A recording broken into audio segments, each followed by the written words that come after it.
nouveau dossier. Je dis nouveau dossier parce que c'est un sujet extrêmement important.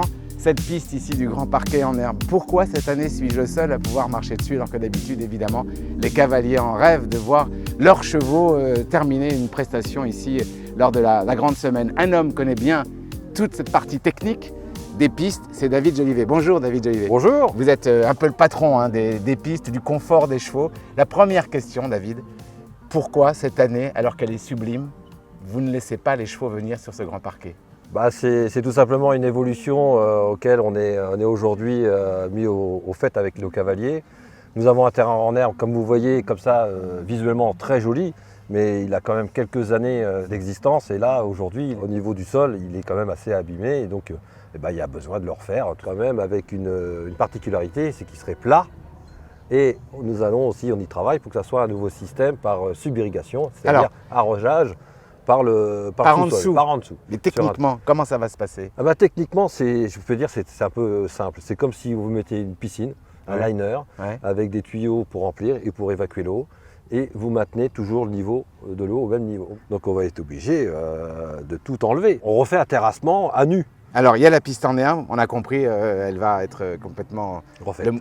Complètement refaite.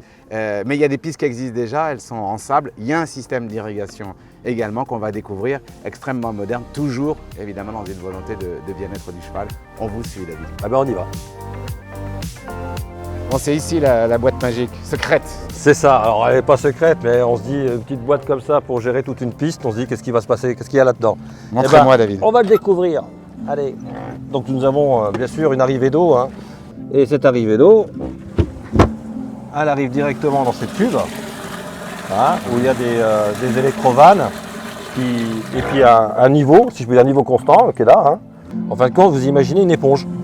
D'accord. Une grosse éponge que vous maintenez toujours humide. Ça veut dire que quand elle a assez d'eau, elle s'arrête. Et quand elle est sèche, elle en pompe. Elle en pompe, c'est ça. Cette eau, c'est l'eau de la ville, elle vient d'où cette eau? Non, c'est notre forage. On puise comme tout forage en sous-sol.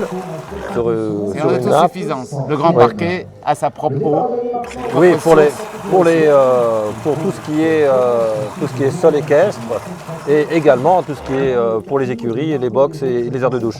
J'ai tout compris. Merci David Jolivet. Écoute, il n'y a pas de souci, on est là pour ça. Merci beaucoup.